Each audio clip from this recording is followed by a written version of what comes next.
Sejam todos bem-vindos à Semana Lixo Zero do Instituto Federal de Brasília. Bons exemplos inspiram. Nosso convidado de hoje é o Vilmar Simeon. Vilmar é fundador e coordenador geral na ONG Programando o Futuro, que tem como missão tornar o mundo mais justo e sustentável por meio de ações educativas, tecnológicas e de empoderamento digital e inovação. Também é tecnólogo em marketing e design gráfico e recebeu em 2017 o reconhecimento da ONU pelo seu trabalho na área de tratamento de lixo eletrônico. Vilmar, primeiramente quero agradecer o seu tempo, a sua disponibilidade de estar aqui conosco. Seja bem-vindo. Conte para nós um pouco mais sobre você e toda a sua trajetória. Olá, tudo bem? Obrigado pelo convite, fiquei muito feliz quando vocês convidaram e queria deixar um abraço aqui para todo mundo que está nos acompanhando. Falar sobre resíduos nos dias de hoje, em pleno 2020, depois da gente entrar no processo de pandemia, eu acho que tem um significado imenso, mas a minha história, ela começa há 20 anos atrás. Eu sou fundador e coordeno uma ONG chamada Programando o Futuro. A gente trabalha com inclusão digital, que é levar acesso às tecnologias para as comunidades carentes do país, seja o acesso a computadores, o acesso à internet, mas, acima de tudo, para melhorar a sua qualidade de vida. E, ao longo dos anos, a gente começou a trabalhar também com a gestão do lixo eletrônico, ou seja, o que nós fazemos com essa tecnologia depois que ela não serve mais para a humanidade. E se deparamos com um equipamento, com um resíduo que é muito ruim de dar a sua destinação final, e acabamos se especializando nisso, e fazendo com que o Brasil fosse, aos poucos, se tornando uma referência nacional, uma referência mundial na gestão de resíduos eletroeletrônicos. Então, é isso que a gente tem feito ao longo dos tempos. Muito bacana. E eu queria que você contasse, então, para nós um pouco sobre a ONG Programando o Futuro, né? Como toda a trajetória da instituição, um pouco da missão de vocês. Certo. Há 20 anos atrás, quando nós montamos a ONG, era a virada do século, a gente tinha acabado de sobreviver ao bug do milênio, né? Todo mundo achava que os computadores, os servidores iam travar na virada do século, mas que bom que isso não aconteceu. E a internet era uma coisa difícil, a gente usava ela final de semana, dia de semana à noite, para pagar pulso único. Era caro ter computador, por exemplo, os bancos tinham linha de financiamento para aquisição de computadores, mas, por outro lado, muitos serviços legais começavam a aparecer. As prefeituras das grandes cidades e capitais começaram a colocar serviços públicos no governo eletrônico, né? E aquilo a gente percebia que iria melhorar a vida das pessoas, só que, por outro lado, a grande parcela da população não tinha acesso. Então, a gente começou a se preocupar com isso, como é que a gente melhora a qualidade de vida das pessoas. Imagina que os trabalhadores rurais, por exemplo, tinham que ir para a capital para fazer um agendamento para ser atendido na Previdência, voltar para a sua cidade e depois voltar para ser atendido. Hoje você consegue fazer o agendamento num aplicativo ou via telefone, por exemplo, em 2 minutos, evitando assim custos, cansaço, deslocamento. Tudo isso a gente acreditava. E aí a gente começou a construir escolas comunitárias de acesso às tecnologias, demos o nome de Telecentro, e ao longo dos anos nós implantamos mais de 10 mil unidades com o governo federal e com o Banco do Brasil, que foi um grande parceiro nessa trajetória toda. Lá por 2005, 2006, o governo federal decidiu que os seus computadores que ele tirasse de uso, ele iria destinar para a inclusão digital. Então, nasceu uma política de reaproveitamento desses equipamentos, que nós ajudamos a construir e a elaborar ela, e de lá para cá, mais de 50 mil computadores foram reaproveitados por essa iniciativa. Então, a gente se especializou no recondicionamento, que é fazer uma manutenção nos computadores, fazer um upgrade, a limpeza, a troca de peças e a devolução para a comunidade. E foi aí que surgiu o problema do lixo eletrônico. Nem tudo aquilo que chega tem condições de uso, nem tudo que chega pode ser reaproveitado. E também as pessoas não sabiam como tratar esses equipamentos. Então a gente descobriu, por exemplo, que um equipamento eletrônico ele tem 17 tipos de resíduos diferentes. E se esses resíduos não forem separados e classificados, a gente não consegue reciclá-los depois. E outro desafio gigante que a gente teve foi entender quem eram os recicladores no país. Tinha já reciclador para ferro, mas não tinha para as placas, o plástico era pouco reutilizado, e a gente foi estruturando a cadeia da reciclagem dos eletrônicos. E isso foi acontecendo em 2010, 2011, 2013 já estava consolidado, 2014 a gente conseguiu elevar bastante o volume, começamos a instalar pontos na cidade onde a população podia deixar seus equipamentos para a gente coletar os PEVs, e hoje a gente estamos chegando à marca de 100 pontos de entrega voluntária na cidade, onde as pessoas podem ir deixar seus resíduos eletrônicos, e estamos perto de atingir o nosso processamento recorde, onde a gente pretende chegar a 1.000 toneladas ano de processamento de resíduo eletroeletrônico. Então a trajetória vai desde o fax modem, desde o bug do milênio, até milhares de brasileiros conectados com acesso às tecnologias, até os dias de hoje, onde as pessoas descartam com mais segurança seus resíduos eletroeletrônicos. Muito interessante, obrigada por compartilhar, né, toda a história de vocês. E quando eu estava olhando, né, sobre a ONG e tudo mais, eu me deparei com a chamada meta-reciclagem. E eu nunca tinha ouvido falar sobre esse conceito e tudo. E eu gostaria que você contasse um pouco, né, sobre essa metodologia, sobre essa filosofia, como que a meta-reciclagem se relaciona com a logística reversa. Legal. A meta-reciclagem é o nome que nós demos para todo esse processo. Tem um significado para a gente que é ir além da meta. As metas são feitas para serem superadas, né? É a maneira como nós empacotamos. Nós somos uma ONG e por trás desse trabalho da meta-reciclagem tem uma metodologia, uma filosofia que é importante. Nem todos os equipamentos eles estão completos ou funcionando quando chegam. A grande maioria são resíduos, já não tem mais condições de uso. E o resíduo, no Brasil e no mundo, ele tem um valor muito inferior ao do produto. O resíduo é muito barato, os recicladores pagam valores muito pequenos, né? O que acaba tornando essa operação um grande dificultador, porque a gente tem o encargo de pessoal, o encargo tributário, os custos com logística e tudo mais. Além dos resíduos terem valores baixos, os equipamentos, quando chegam, às vezes estão incompletos e nem todo equipamento acaba tendo valor de mercado. Então, as empresas que trabalham com reciclagem de eletrônicos, elas escolhem quais resíduos ela quer receber. Geralmente tem a ver com celular, com equipamento de telefonia, com equipamentos de informática, e quase nunca tem a ver com eletrodoméstico. E nós não. Nós, enquanto ONG, enquanto meta reciclagem, a gente estimula que tudo seja reaproveitado e tudo seja reciclado. Então, independente se tem valor comercial ou não, se ele está inteiro ou funcionando, a gente recebe e trata todos esses equipamentos por igual. Por isso que para a gente tem uma filosofia e tem um sentido social.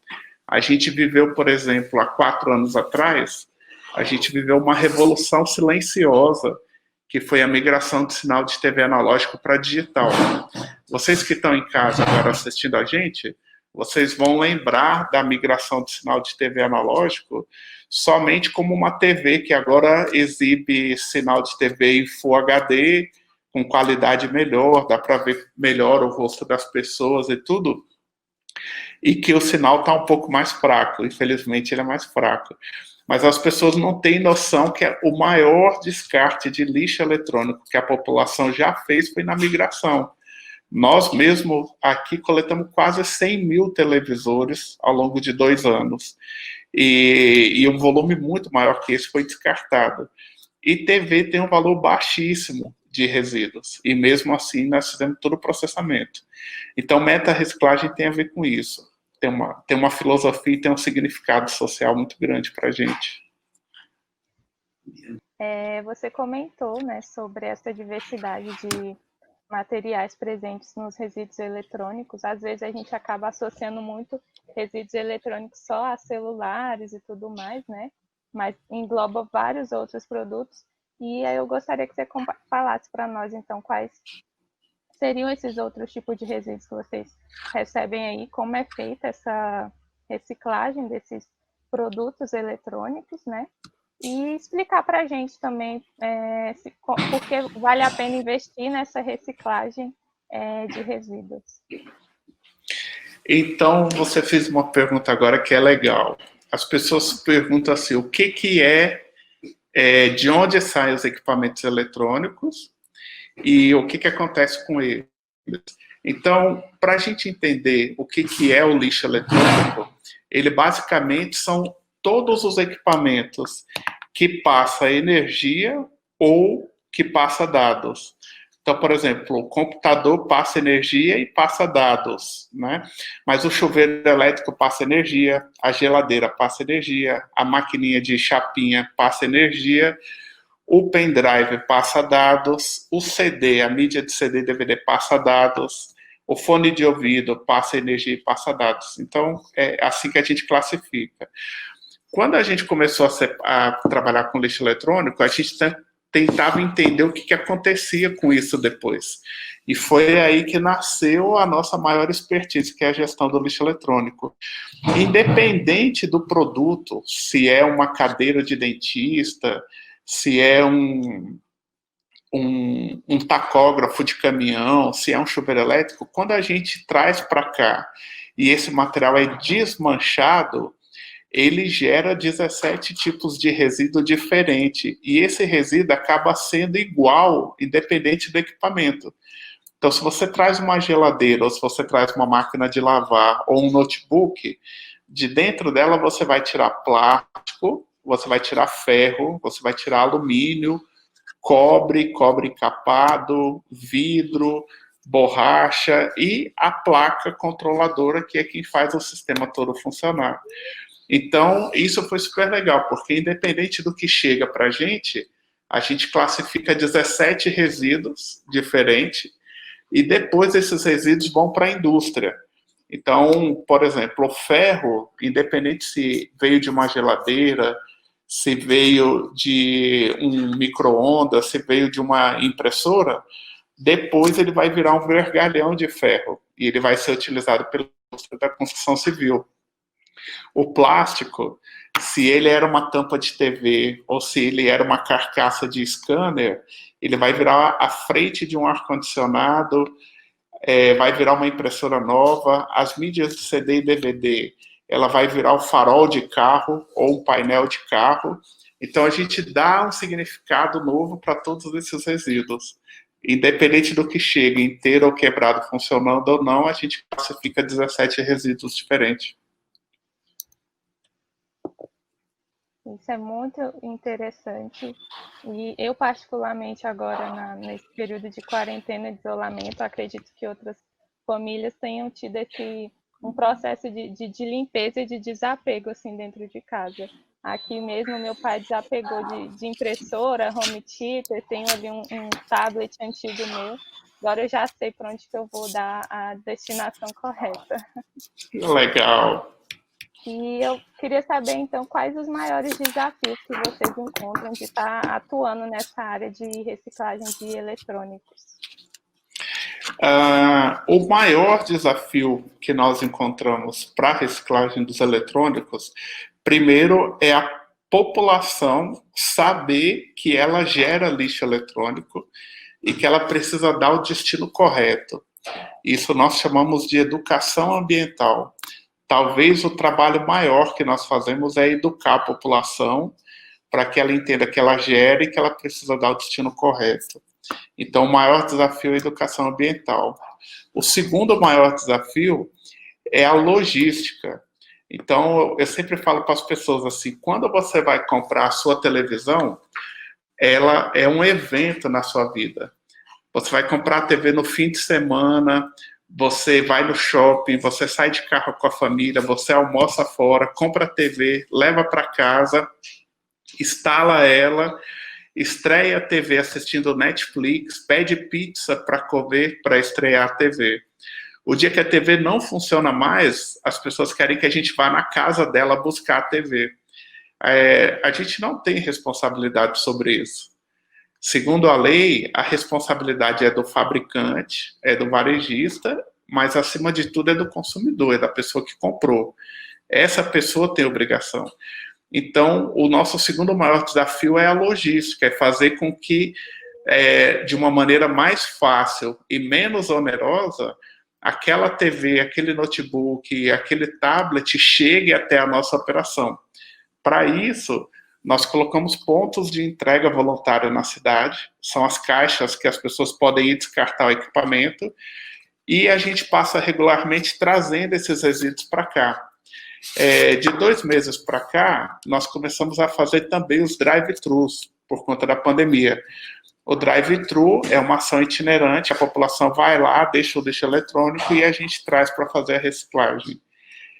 O terceiro grande desafio que nós temos na reciclagem dos eletrônicos é uma questão fiscal.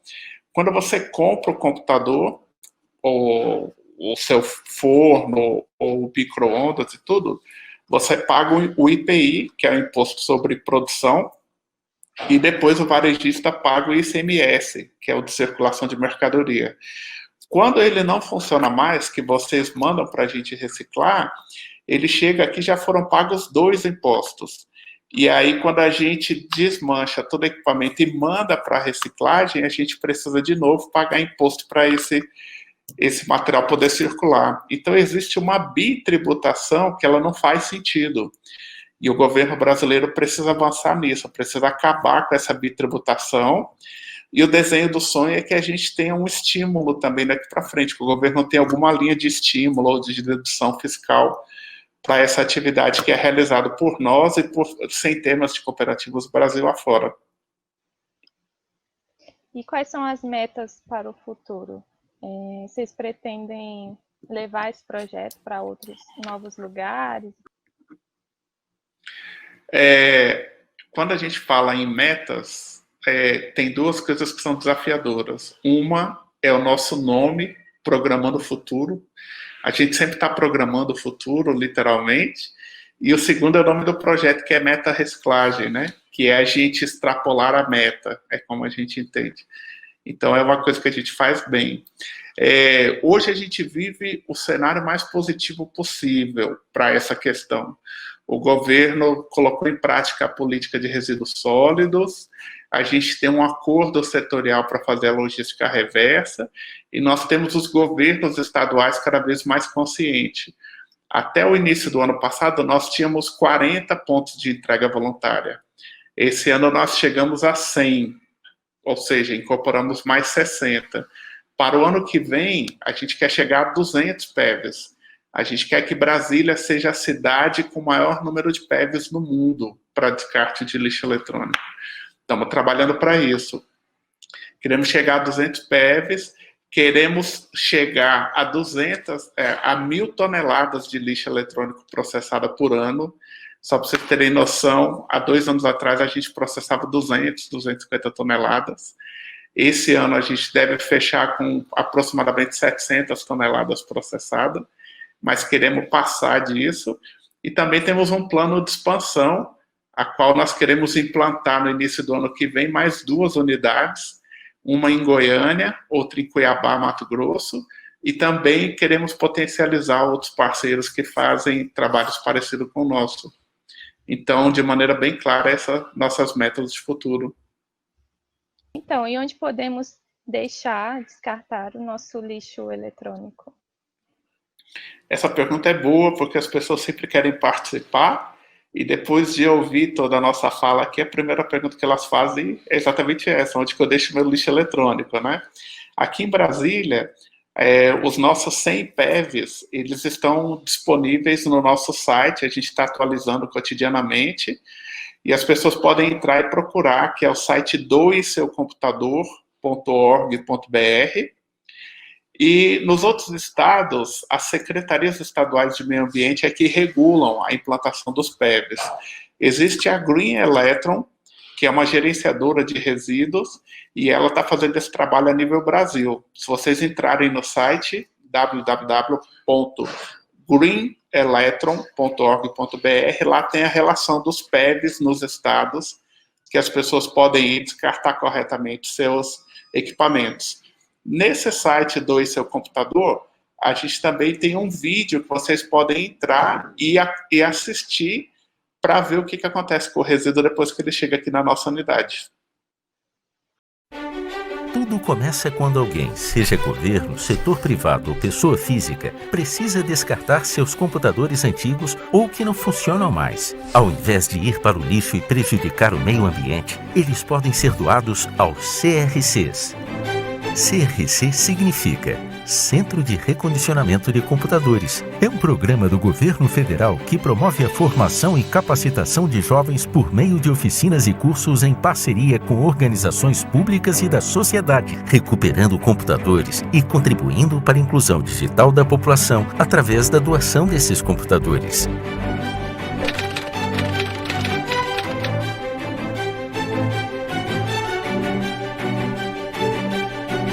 Esse projeto ele beneficia centenas e milhares de brasileiros que têm acesso à internet e às novas tecnologias a partir de computadores recondicionados nesses centros.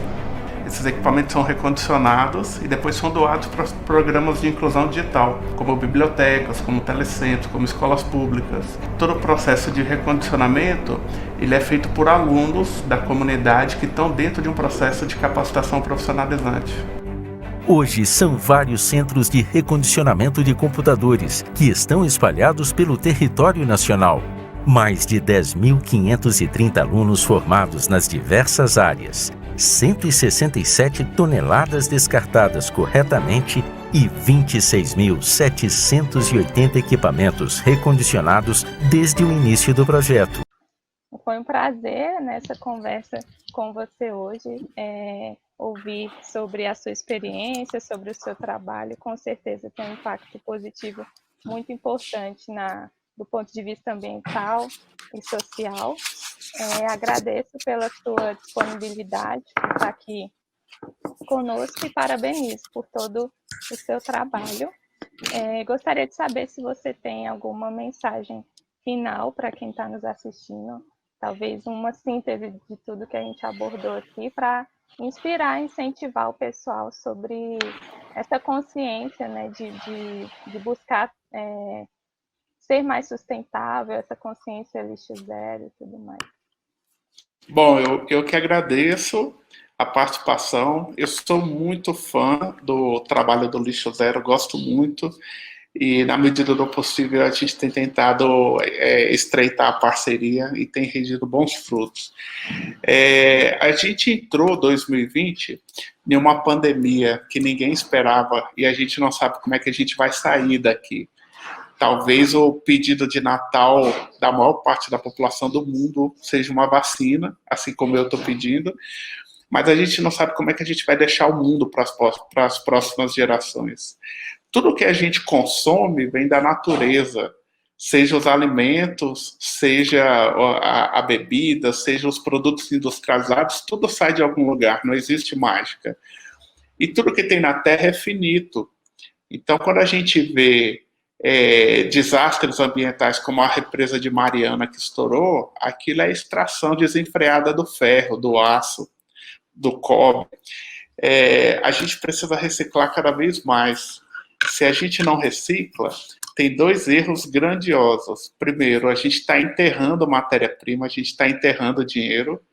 E segundo, a gente está acabando com os recursos do planeta. O que tem no planeta não é para a gente, é para todas as gerações. Então, a minha maior mensagem é: a gente precisa reciclar cada vez mais e consumir cada vez menos, ou não vai sobrar nada para as próximas gerações.